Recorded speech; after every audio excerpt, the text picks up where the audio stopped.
Screen visible?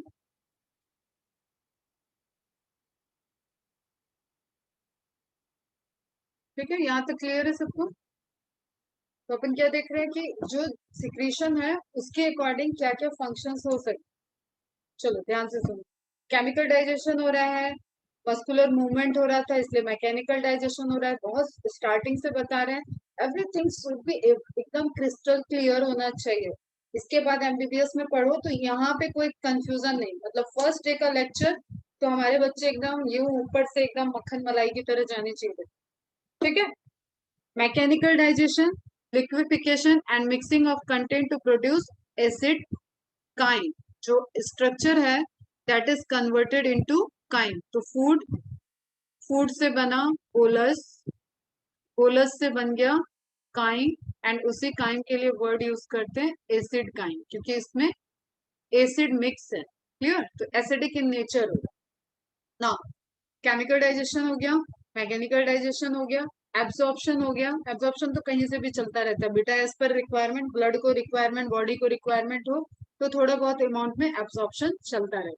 और यहाँ पे एक इंपॉर्टेंट चीज आप ये याद रख लो कि कुछ चीजें ऐसी हैं जो यहाँ डाइजेशन की नीड नहीं है, वो एब्जॉर्ब हो जाएंगी। जैसे सैलिवरी ग्लैंड से आपकी एमाइलेज एंजाइम ने 30% डाइजेशन किया था, तो मोनोसेक्राइड का फॉर्म हुआ होगा जितना उस 30% में, मोनोसेक्राइड वो यहाँ एब्जॉर्ब हो जाएगा। डाइसेक्राइड है वो भी स्मॉल इंटेस्टाइन में होगा उसका डाइजेशन। क्लियर? तो मतलब स्टार्च आया, स्टार्च आया होगा पॉलीसेक्राइड के फॉर्म में। क्लियर? पॉलीसेक्राइड से जितना मोनोसेक्राइड बन गया होगा, या आपने डायरेक्ट ग्लूकोज लिया है, ग्लूकोज घोल के हम लोग पीते हैं ना, वो डायरेक्ट ग्लूकोज मोनोसेक्राइड है। तो समझने की कोशिश करो बस। मोनोसेक्राइड यहाँ से एब्जॉर्ब हो सकता है। क्लियर है? इलेक्ट्रोलाइट, आप इलेक्ट्रॉल सॉल्यूशन सबने सुना होगा। बॉडी में अगर वाटर और मिनरल्स की कमी हो रही है, सॉल्ट लो हो रहा है, तो इलेक्ट्रोलाइट सॉल्यूशन दिया जाता है, उसको बोलते हैं इलेक्ट्रॉल। उसको लिया आपने, पानी में घोला, डाला अंदर, पिया बढ़िया से, तो वो स्टमक से एब्जॉर्ब हो सकता है। क्लियर? इंपॉर्टेंट पॉइंट है ये। एब्जॉर्प्शन में सिर्फ स्मॉल इंटेस्टाइन नहीं, ध्यान में रखें। वाटर का एब्जॉर्प्शन हो सकता है भाई, वाटर तो कहीं से भी एब्जॉर्ब हो सकता है। क्लियर? अब एक चीज जो इम्पोर्टेंट है, अल्कोहल।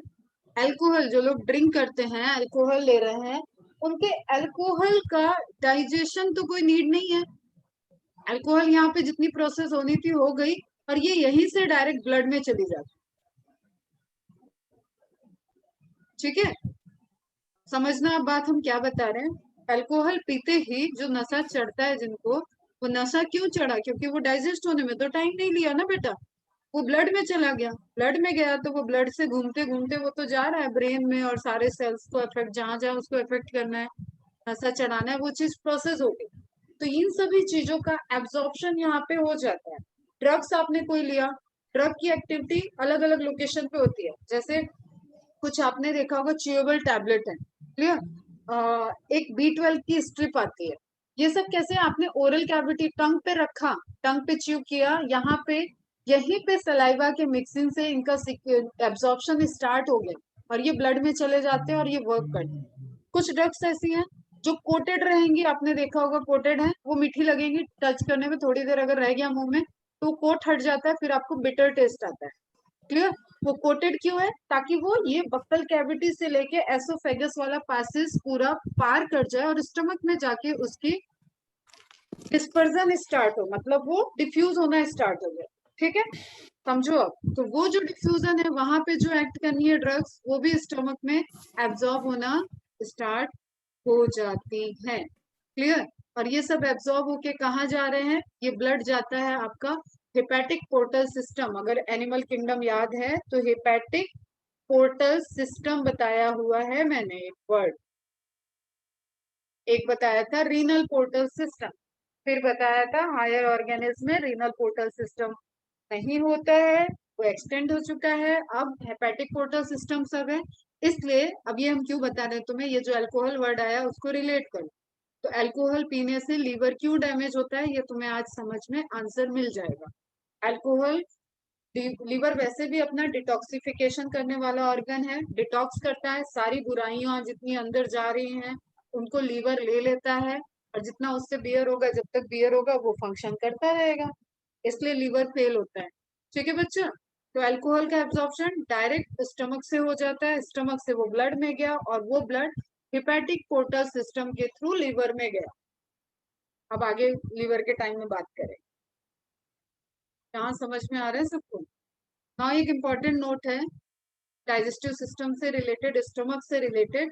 रूमिनेंट, पहले बहुत क्वेश्चन आते थे रैबिट का, हॉर्स का, कैटल का। अभी रैबिट वगैरह तो नहीं आता, लेकिन ये काऊ वाला एक इम्पोर्टेंट पॉइंट है, इसको ध्यान में रखो, ये आ सकता है। रूमिनेंट मतलब कैटल, शीप, डियर, सब आगे जो मैक्सिमम आपके हर्बीवोर हर्बीवोर वाली कैटेगरी है और इवॉल्व है, डेवलप्ड है। क्लियर? तो कैटल है, शीप है, डियर है, इन सभी का स्ट्रक्चर जो है वो है स्टमक का, दैट इज कंपाउंड स्टमक, उनको बोलते हैं कंपाउंड स्टमक। ठीक है बच्चा, एकदम ध्यान से सुनना है ना। इस स्ट्रक्चरली अब तुम्हें पता है कई जगह हम लोगों ने compound epithelium, compound enzyme, compound protein देखा है, कॉन्जुगेटेड प्रोटीन। कंपाउंड वर्ड आते ही मतलब कॉम्प्लिकेशन बढ़ने वाली है, सिंपल नहीं रहेगा ये, इतनी बात सबको समझ में आती है। कभी अपने में स्टमक हमने एक चैम्बर देख लिया, यहाँ पे क्या है, कंपाउंड स्टमक है, complicated, having 3 additional and highly specialised chamber. 4 chambered stomach हो जाएगा, एक तो है और 3 एडिशनल हो गए। क्लियर? उन एडिशनल को क्या बोलते हैं? Rumen, omasum, reticulum. Rumen, omasum, reticulum. जितनी इंफॉर्मेशन देंगे उतना ध्यान रखना। नाउ देखो, देखो बेटा, गैया मैया आ गई, इनको ध्यान से देखो। गैया मैया चारा खाती हैं, जब चारा खाती है तभी ये पूरा चबाती नहीं है, इसलिए ये इसको कुछ टाइम के लिए ले जाती है। कहाँ पे? पहले कहाँ जाएगा? Reticulum one one rumen. ठीक है, देखो ये वाला यहाँ जाएगा र्यूमेन में। र्यूमेन में जाएगा, र्यूमेन से ये जाता है रेटिकुलम में। सेकंड, फर्स्ट र्यूमेन, सेकंड, अच्छा सा लेबल दिया हुआ है तो भी मैडम घूम रही है। र्यूमेन से गया रेटिकुलम में। ठीक है, अब रेटिकुलम से देखो, वहां से एक पिंक कलर की फिर से लाइन दिख रही है आपको। क्लियर? वो वहां से ट्रेवल करके, अब ये किस तरीके से अटैच्ड है, यहाँ से चैम्बर बड़ा है, यहाँ से घूमते फिरते ये यहाँ तक आ गया। एक ही चैम्बर है, कोई सेपरेटेड नहीं था, यहाँ तक आया। यहाँ से ट्रेवल करके ये जब गैया मैया आराम से कहीं अपनी जगह पे पहुंच जाएंगे जहाँ इनको बैठना है, जहाँ इनको बांधा जाएगा, अब ये यहाँ से वापस खाने को अपने मुंह में लाएंगी और मुंह चलता रहेगा ये। ठीक है? जो लोग गाँव वाँव या गाय को कभी ध्यान से देखे होगे तो गाय बैठे बैठे भी मुंह चलाती है। ठीक है, चबाती रहती है। इसको क्या बोलते हैं? जुगाली करना, कि जुगाली करना कुछ ऐसे बोलते हैं हिंदी में। ठीक है, तो ये जो प्रोसेस है ये क्यों हुआ? क्योंकि इनका एक टेम्परेरी स्टोरेज था, वहां डाइजेशन थोड़ा हल्का फुल्का हुआ, वहां मिक्सिंग हुई, वहां बैक्टीरिया को देखा गया कि क्या बैक्टीरिया बैक्टीरिया है, ये सब चीजें हुई, और उसके बाद वो वापस आया। अब दांतों से वो गैया मैया पीसेंगी और दोबारा वो अंदर जाएगा। ओके, तो दोबारा अंदर आया ओमेसम में। क्लियर? ओमेसम में आया और उसके बाद वो फाइनली जाएगा एबोमेसम। तो आपको जो 3 एसेसरी मिले वो थे रूमेनम, रूमेन, ओमेसम, रेटिकुलम, एंड जो रियल स्टोमक है that is abomasum. Is it clear बेटा? This is real. तो एसोफेगस से आया रूमेन में फर्स्ट, देन गया रेटिकुलम में सेकंड, देन आया, देन मुंह की तरफ जाएगा फिर से, और फिर आएगा ओमेसम, एंड फाइनली आएगा आपका ओबेश ओबोमेसम में। एंड ओबोमेसम, अब इसको आप कैसे फाइनल वाला कह सकते हो? Because it is attached to the small intestine, and you know कि स्टमक की ओपनिंग जो है वो स्मॉल इंटेस्टाइन में है बेटा। तो इसमें ट्रू स्टमक कौन सा हो गया? छोटा सा क्वेश्चन है, बता दो फटाफट। Which one is true stomach among the all 4? बस नंबर बता दो, 1 2 3 4। Which one is true stomach? सब रिप्लाई करो। ओबोमेसम, वेरी गुड बेटा। ठीक है, तो एसेसरी कितने हो गए हमारे पास? भैया भैया के पास 3 एसेसरी हो गए, जिसमें आपका rumen, reticulum, omasum. R R O, R R O, R square O, ऐसे भी समझ सकते। वेरी गुड बेटा। 1 कौन लिख रहा है? पृथ्वी। 1 कैसे हो गया? 4 ना, रियल स्टमक इज 4। चलो आगे देख। अब इसी पे एक नोट्स है, इसको नोट्स लिख लेना, मॉड्यूल में दिया होगा तो मत लिख। The primary difference between ruminant and non ruminant, जो रूमिनेंट है और जो नहीं है, सिंपल सा इज दैट, मतलब हम लोग इसमें आते हैं बेटा। Ruminant stomach have 4 compartment rumen primary side of microbial fermentation। अब देखो माइक्रोबियल ग्रोथ फर्मेंटेशन वहां सब कुछ चलता रहेगा। जो ये गैया भैया का कहते हैं ना काउ डंग, इतना इंपॉर्टेंट क्यों है, उसकी वैल्यू इतनी क्यों है? अभी तो बहुत लोग उससे कोरोना का इलाज भी कर रहे हैं अपने देश में, मतलब लाइक एकदम पैथेटिक है। कुछ चीजें तो ऐसे है ना कि क्या लोग बोलते हैं समझ में नहीं आता। क्लियर? तो काउ डंग की इतनी इंपॉर्टेंस क्यों है? क्योंकि वहां पे माइक्रोबियल फर्मेंटेशन चल रहा है, बायोगैस बन रहा है, ये सारी प्रोसेस भी होंगी। ठीक, तो माइक्रोबियल फर्मेंटेशन हो रहा है यहाँ पे। Then reticulum omasum receive chewed cud, जिसको वो रेटिकुलम से वापस भेजा माउथ में और फिर च्यू किया, एक कडिंग कर दिया, कडिंग कर दिया मतलब उसी को मिक्सिंग मिक्सिंग चबा उबा के फिर से आया। And absorb volatile fatty acid, एक इंपॉर्टेंट चीज है, इनका फैटी एसिड एब्जॉर्प्शन यहाँ से स्टार्ट हो जाता है। एबोमेसन इज द ट्रू स्टमक, बस इतने ही क्वेश्चन है। चैम्बर पूछा जाता है, ट्रू स्टमक पूछा जाता है, पोजीशन पूछ लिया जाता है।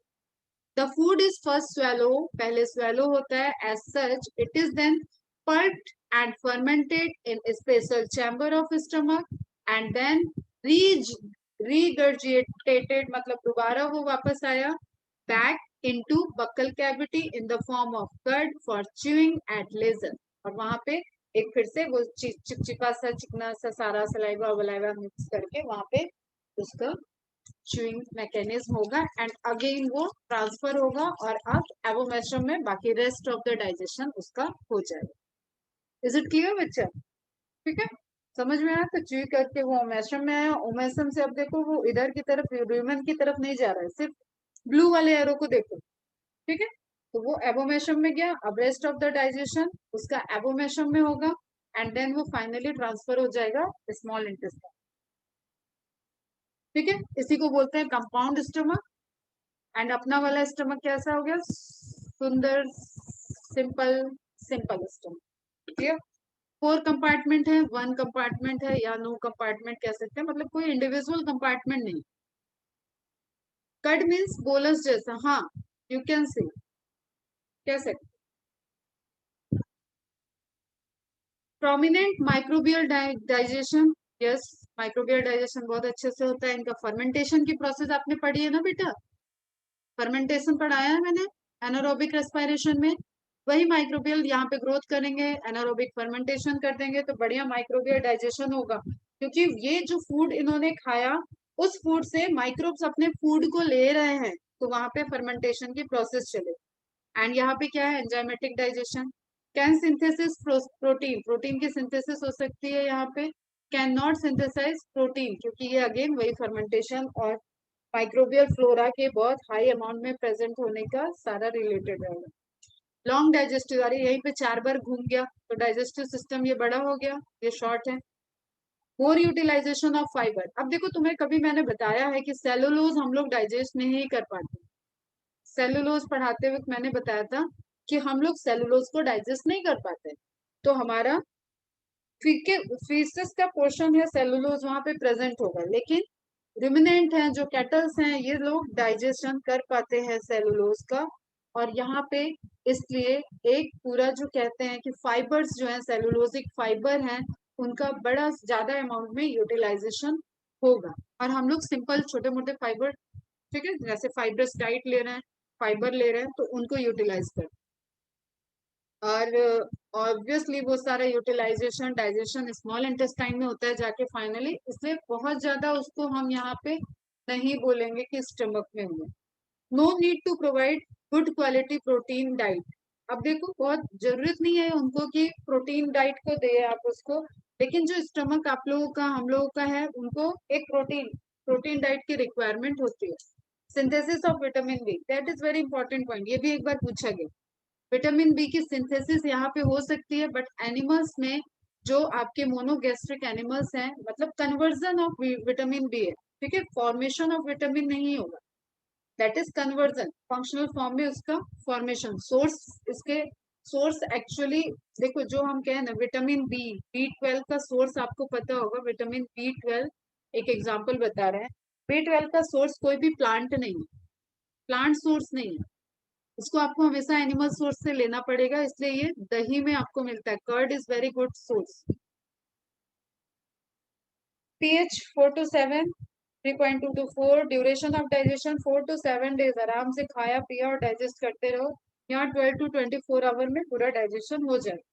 Propionic acid is source of energy, this is again important point. अब यहाँ से क्वेश्चन नहीं आते, लेकिन ये 3 पॉइंट जो मैंने आपको मार्क किए हैं ना, ये इंपॉर्टेंट पॉइंट। ये कंपार्टमेंट,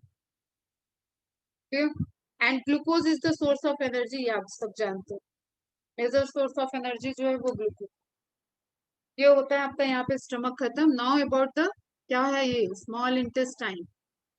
ओपनिंग हो गई, पाइलोरिक स्फिंक्टर से ओपनिंग स्मॉल इंटेस्टाइन के किस पोर्शन में, duodenum, then followed by jejunum, then ileum, ileum जाएगा इलियोसिकल वॉल के थ्रू ओपनिंग हो जाएगा सीकम में। पहले भी दिखाया, अब आगे इसको वन बाय वन देख। Duodenum follows the stomach, stomach के बाद है, कोई पॉइंट में डिफरेंट मतलब डिफिकल्टी नहीं है। समवॉट सी से, पहले की बुक में यू शेप दिया हुआ है, और यू शेप होता है रैबिट का, ये ध्यान में रखना इंफॉर्मेशन। 25 सेंटीमीटर लॉन्ग, ड्यूडेनम की साइज कितनी है, 25 centimetre long. Curve towards the left, towards the left curve क्यों है, क्योंकि इसके ऊपर ही लीवर प्रेजेंट होगा, गॉल ब्लैडर प्रेजेंट होगा, और इधर पैंक्रियाज प्रेजेंट। स्ट्रक्चर देखना, अभी यहाँ पे शायद दिखाया है कि नहीं, ठीक है, दूसरे इमेज में बात करेंगे। इसमें लीवर प्रेजेंट है ऊपर, आगे की तरफ पैंक्रियाज प्रेजेंट है, तो इसको जो कर्वेचर मिलता है वो लेफ्ट साइड वाला ही मिलेगा। ठीक है, कर्व टुवर्ड्स द लेफ्ट, इस तरीके से एक कर्व बना। U shape in rabbit, point important है। Head of pancreas fitting into its concavity, concave surface, convex concave convex, याद है ना, वही सरफेस यहाँ पे फिट होगा, यहाँ पे हेड ऑफ पैंक्रियाज आएगा। इसका मतलब हेड और टेल होता है पैंक्रियाज में, ये यहीं पे समझ जाना, आगे पैंक्रियाज जब पढ़ाएंगे तब बात करेंगे। It receives the hepato pancreatic ampulla, अब थोड़ी सी समझने वाली चीज आ रही है, सुनना ध्यान से। Of the hepato pancreatic duct, चलो बड़ा भारी टर्मिनोलॉजी आ गया जिससे बायोलॉजी में डर लगता है, तोड़ते हैं इसको। Hepatic means liver, pancreatic means pancreas, ठीक है। एम्पुला मीन्स समथिंग स्वॉलेन, उभरा हुआ, स्वॉलेन टाइप का, ठीक है। या और इसको क्या लिख सकते हैं, अभी जैसे वहां पे एंट्रम आया था ना, कोनिकल, पैपिलई, पैपिलई, कोनिकल स्ट्रक्चर, अब इतने से समझ में आ जाएगा तो, ठीक है। तो लीवर और पैंक्रियाज से आने वाली एक कॉमन डक्ट होती है जिसको बोलते हैं hepato pancreatic duct. Duct system अलग से बताएंगे, उसमें सब बनाएंगे, अभी बस इतना समझना है अपने को। ये लीवर से आने वाली डक्ट है, इसको बोल दिया कॉमन हिपेटिक डक्ट होती है, वैसे अभी बोल रहे हैं हिपेटिक डक्ट, समझ लो। एक पैंक्रियाज से आ रही है, पैंक्रियाटिक डक्ट, दोनों डक्ट आपस में मिल गई तो क्या बन गई बेटा, ये समझना, that is hepato pancreatic duct, hepato pancreatic duct, कोई कंफ्यूजन नहीं। ये हिपेटो पैंक्रियाटिक डक्ट जुजनम में, सॉरी ड्यूडेनम में आके ओपनिंग करने वाली है, क्लियर। ओपनिंग के पहले इसने क्या किया है, एक उभार बना दिया, एक थोड़ा सा स्वॉलेन स्ट्रक्चर बना दिया, ठीक, स्वॉलेन स्ट्रक्चर बना, ये इमेज बना लोगे तो भूलोगे नहीं ये चीज, क्लियर। यही स्वॉलेन स्ट्रक्चर आपका क्या है, hepato pancreatic ampulla, clear. This duct is hepato pancreatic duct and opening into duodenum. अभी किसी को इस सेंटेंस में कोई प्रॉब्लम, ड्यूडेनम, ये ड्यूडेनम में ओपनिंग हो गई, एनी कंफ्यूजन। एक डक्ट आई हेपेटिक से मतलब लीवर से, एक डक्ट आई पैंक्रियाज से मतलब पैंक्रियाटिक डक्ट हो गई। दोनों डक्ट मिली, बनी हेपेटोपैंक्रियाटिक डक्ट। हेपेटोपैंक्रियाटिक डक्ट ओपनिंग के पहले ज्वाइनिंग के पॉइंट पे उभरी हुई है, स्वॉलन है, बड़ी है, फैली हुई है, उसको बोलेंगे हेपेटोपैंक्रियाटिक एम्पुला। ठीक है।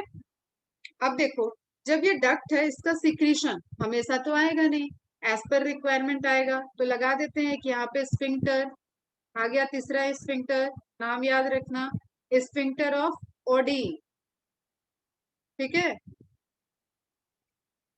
Sphincter of OD. Again sphincter है तो फॉल्स वॉल्व होगी ये। ज्यादा हो जाए तो बताना कि मैम अभी ऊपर से जाने लगा है, थोड़ा रुक जाइए। हेपेटिक डक्ट आई, पैंक्रियाटिक डक्ट आई, हेपेटिक पैंक्रियाटिक डक्ट बनाई। हेपेटिक पैंक्रियाटिक डक्ट एक स्वॉलन पोर्शन बनाया, that is hepatic pancreatic ampulla. And hepatic pancreatic ampulla की ओपनिंग जो है वो ड्यूडेनम में हो रही है, और इस ओपनिंग को कंट्रोल करने के लिए हमने अगेन एक स्फिंक्टर लगा दिया है, जो कॉन्ट्रेक्शन रिलैक्सेशन से जब इसके सिक्रीशन को जाना होगा तो रिलैक्स हो जाएगा, ओपन, और वो चला गया pancreatic, hepato pancreatic juice secrete होके चला जाएगा कहाँ, ड्यूडेनम में। ठीक है। जब नहीं होना होगा तो ये क्लोज रहेगा। Is it clear? इन सब का नर्वस सप्लाई मेंटेन करता है कि कब इसको ओपन होना है, कब इसको क्लोज होना है, वो सबसे लास्ट लेक्चर में देखेंगे डाइजेस्टिव सिस्टम। ये समझ में आया क्या सबको?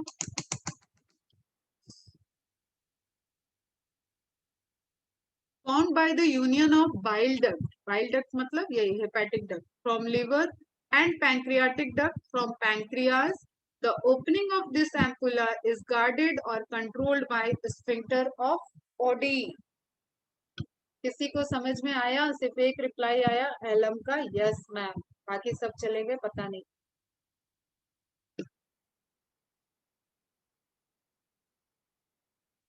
सिंपल सा इमेज मेरे साथ साथ बना लिए होगे तो अच्छी बात है, अदरवाइज डक्ट का इमेज एक दिखाएंगे, उस टाइम बना लेना।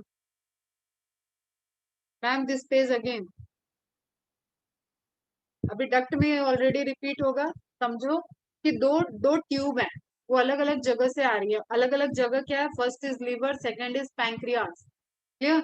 लीवर से आने वाली बाइल डक्ट, क्योंकि वो बाइल को लेके आती है, या हेपेटिक डक्ट, उसमें फिर से आपको अभी जब हम पढ़ाएंगे ना तब हम बताएंगे, दो लोग होते हैं, left hepatic duct, right hepatic duct form the common bile duct, फिर गॉल ब्लैडर की डक्ट आएगी, वहां से पूरी डक्ट डक्ट मिलते हुए ये लास्ट में आएंगे, इसलिए हम उस पर अभी जा नहीं रहे हैं, लास्ट में ही पहुंचा दिए हैं तुम्हें, ताकि हिपैटो पैंक्रियाटिक डक्ट समझो पहले, हिपैटिक की डक्ट, पैंक्रियाटिक की डक्ट, दोनों मिलके बनाए हिपैटो पैंक्रियाटिक डक्ट।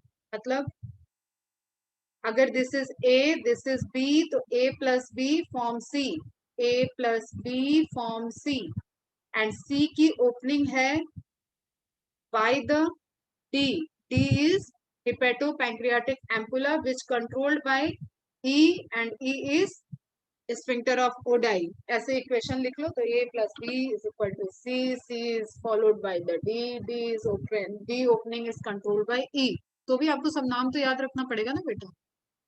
चलो वापस आ जाओ, समझ में आ गया? अभी भी नहीं आया तो बाद में पूछना।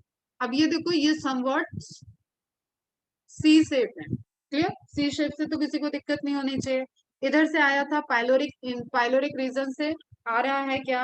फूड आ रहा है, फूड का फॉर्म हो चुका है एसिड काइन। अब जादू समझना, एसिड काइन मतलब ये बहुत हाईली एसिडिक है, सबसे पहले तो इसको न्यूट्रलाइज करना होगा। दैट्स वाई सारी ओपनिंग जो है वो ड्यूडेनम में है, जिजनम में नहीं है। अगर ये एसिड यहाँ से घूमेगा और जिजनम तक पहुंचेगा तो ये एसिडिक रिएक्शन यहाँ पे फिर मेंटेन करना पड़ेगा। तो न्यूट्रलाइज करने के लिए बाइल का पीएच जो होता है वो होता है अल्कलाइन, सब बात करेंगे बाद में। ठीक है, अल्कलाइन है, एसिड पे अल्कलाइन एक्ट करेगा तो वो न्यूट्रल होगा, आप सबको पता है। अभी आते हैं इस पे वापस।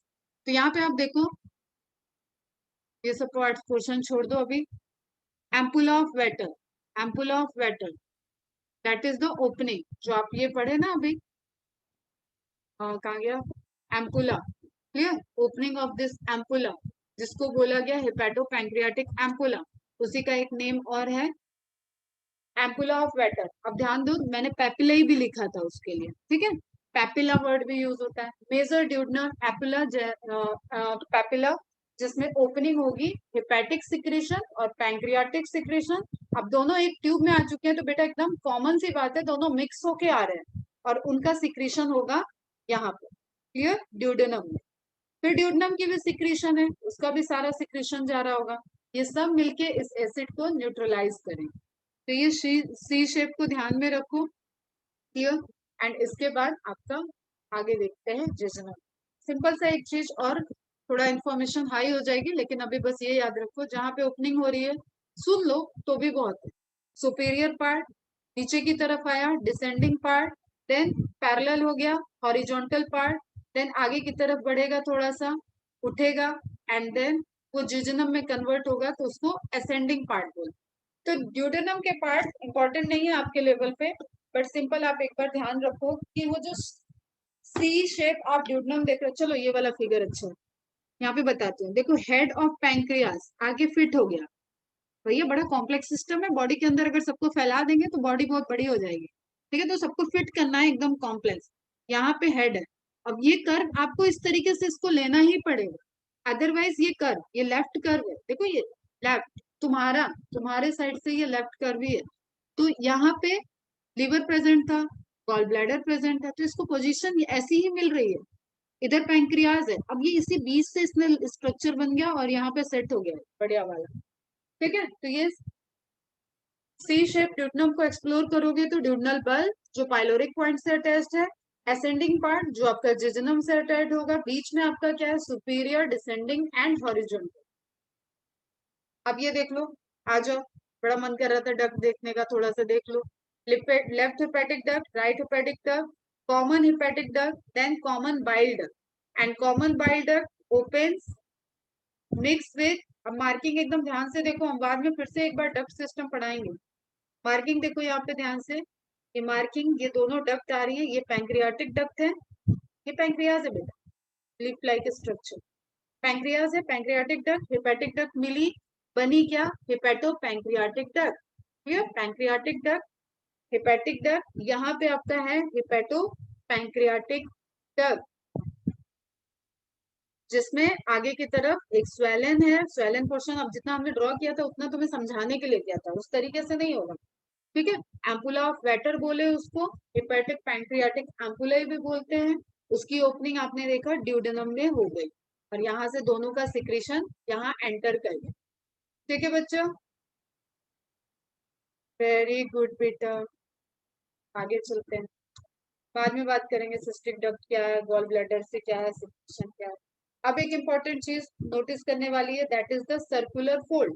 फिर से याद करो, बहुत सारे मस्कुलर लेयर्स जो प्रेजेंट है, जो एलिमेंट्री कैनाल की लेयर है, वो डिफरेंट डिफरेंट पोर्शन पे डिफरेंट डिफरेंट टाइप का एडॉप्टेशन ली हुई है, ये मैंने बताया था तुम्हें स्टार्टिंग में। अब डिफरेंट डिफरेंट एडॉप्टेशन उनके फंक्शनल से रिलेटेड है, तो अब यहाँ पे आपको बहुत हाईली सर्कुलर फोल्ड दिख रहे हैं, फोल्ड दिख रहे हैं ना, सबको दिख रहा है बेटा, सर्कुलर फोल्ड दिख रहा है, ये फोल्ड क्या होगा, इसका पर्पस क्या है, सरफेस एरिया को बढ़ाना, क्लियर, सरफेस एरिया को बढ़ाना। अगर आप पूरा ये ओपन कर दो ना, सारे स्मॉल इंटेस्टाइन विद माइक्रोवेलाई सब कुछ ओपन कर दो, तो कहते हैं कि 2-3 फुटबॉल ग्राउंड इससे कवर हो जाएगा। मतलब आप फुटबॉल ग्राउंड, आप सबने अंदाजा लगाया होगा, जो इंटरनेशनल फुटबॉल ग्राउंड होते हैं, एक कहते हैं ना कि एक फिक्स लिमिट जो उनकी है साइज, वैसा ग्राउंड इससे कवर हो जाएगा, और वो सब एक कॉम्पैक्ट स्ट्रक्चर में फोल्ड बना दिया, ठीक है। तो सिंपल सी बात आपको समझना है, यहाँ पे सर्कुलर फोल्ड प्रेजेंट होते हैं जिनका काम है एब्जॉर्प्शन एरिया को बढ़ाना, सरफेस एरिया को बढ़ाना, इंक्रीज कर, क्लियर। एंड ऑल्सो साथ साथ में पेरिस्टालसिस मूवमेंट चल ही रहा है, मूवमेंट चलेगा, खाना जो भी यहाँ पे डाइजेस्ट होगा, अब एक्सक्रीटा में धीरे धीरे डाइजेशन, अभी जिस्म में भी कुछ चलेगा, एब्जॉर्प्शन चलेगा, एंड देन आपका कन्वर्ट होगा, ठीक है, एब्जॉर्प्शन समझ लो, एब्जॉर्प्शन चलता रहेगा और फिर वो फीकस में कन्वर्ट हो जाएगा। तो डिसेंडिंग पार्ट मेजर ड्यूडेनम, ये आपको दिख गई फिर से डक्ट, ठीक है। असेंडिंग पार्ट को यहाँ पे अच्छे से समझो, जो आगे जाके थोड़ा सा ऊपर की तरफ उठेगी that is ascending part, and वो आगे जुजनम में ओपनिंग, जुजनम बन जाएगी। ओपनिंग जैसा कुछ नहीं है, that is a long tube, you know, small intestine है, तो यहाँ पे ऐसा कोई क्लोज नहीं होगा, क्लोज ओपन वन। तो सेकंड पोर्शन आ जाएगा जिजनम, टाइम एक बार देख लो, 5 मिनट और पढ़ा देते हैं, ठीक है। Middle part of small intestine follows duodenum, about 2.4 meter long, wall more thicker and more vascular than ileum. Clear? More thicker, more vascular than ileum. Ileum से कंपेयर किया गया है, वॉल इसकी थिक होगी, और मोर वेस्कुलर का मतलब समझ लो सप्लाई, ठीक है, ब्लड की सप्लाई हाई होगी कंपेयर टू इलियम, ठीक है बच्चा। अब एक इंपॉर्टेंट चीज, फैक्ट है ये, जीके का क्वेश्चन है, टर्म जिजनम, जिजनम का मीनिंग क्या है? आईएएस वगैरह में भी पूछा जाता है ये क्वेश्चन, इसलिए जिसके घर में कोई आईएएस की प्रिपरेशन कर रहा होगा बता देगा ये क्वेश्चन। जिजनम टर्म जो आया है that is related to empty. Clear? Death के टाइम जब किसी की डेथ होती है तो ये ऐसा पार्ट है जो हमेशा आपको एम्पटी मिलता है। क्लियर?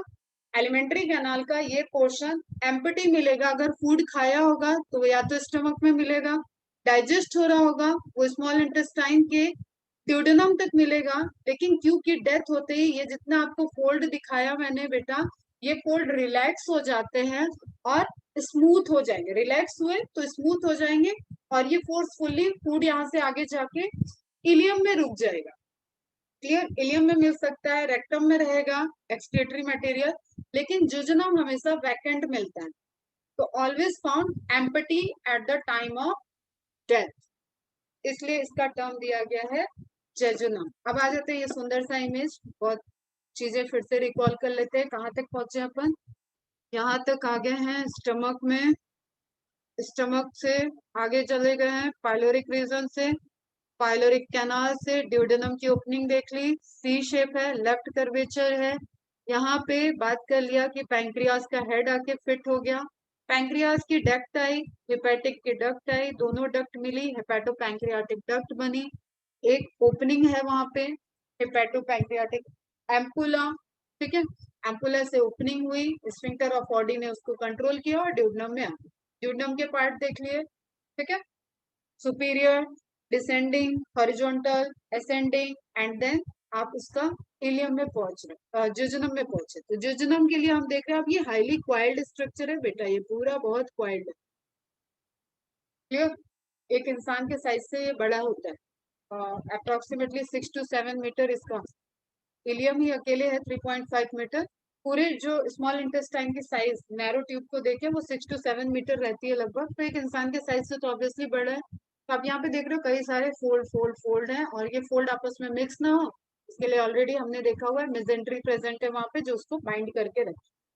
ठीक, अभी यहाँ तक पहुंचे, इसमें घूमेंगे थोड़ा कल, एंड देन इलियम को कवर करेंगे। सर्कुलर फोल्ड को देखने के लिए बड़ी अच्छी इमेज है, ये देखो, ये है सर्कुलर फोल्ड, आपने फोल्ड को ओपन कर दिया, ठीक है बेटा।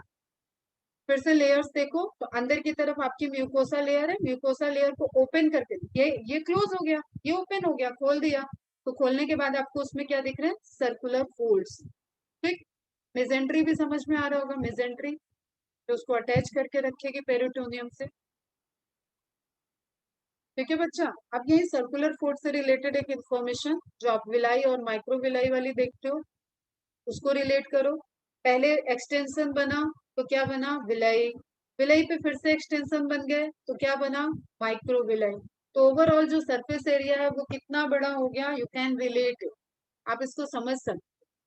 और क्योंकि यहाँ पे आपको बहुत ज्यादा एब्जॉर्प्शन करना है, एब्जॉर्प्शन की मैकेनिज्म चलेगी डाइजेशन के बाद, दैट्स वाई सरफेस एरिया को ज्यादा से ज्यादा, वो सुनने में लगता है कि तुमने इतना सा खाना खाया बेटा, उतना सा खाना उसके जब टुकड़े टुकड़े टुकड़े टुकड़े हो रहे हैं और वो छोटी सी जगह में पड़ा है तो वहां पे बहुत हाई अमाउंट में बिलियंस ऑफ मॉलिक्यूल्स हो गए वो जिनको एब्जॉर्ब करना है बॉडी को, तो एब्जॉर्प्शन एरिया आपको बहुत बढ़ाना होगा।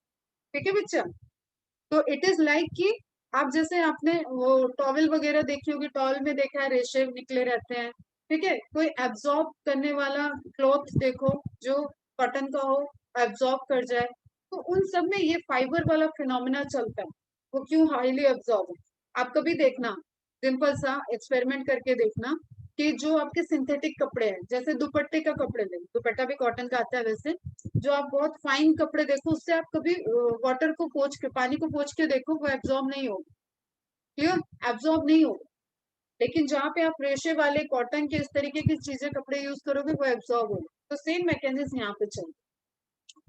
चलो, ये रियल इमेज है, कट एक दिख रहा है, इसमें कट प्रेजेंट है, आपको फोल्ड दिख रहा है।